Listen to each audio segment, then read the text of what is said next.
To measure a circular area, click the Circular Measurement button in the Show Measurements submenu, accessible from the toolbar, or by right-clicking on the image.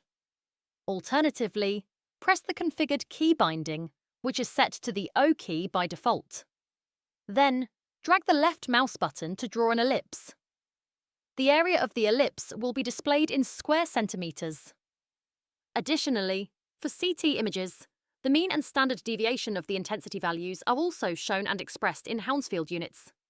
If needed, drag the label to reposition it. To adjust the measurement, click on it and drag one of the ellipse markers. To move the measurement, drag it to a new position. To remove the measurement, click on it and press the Cancel key.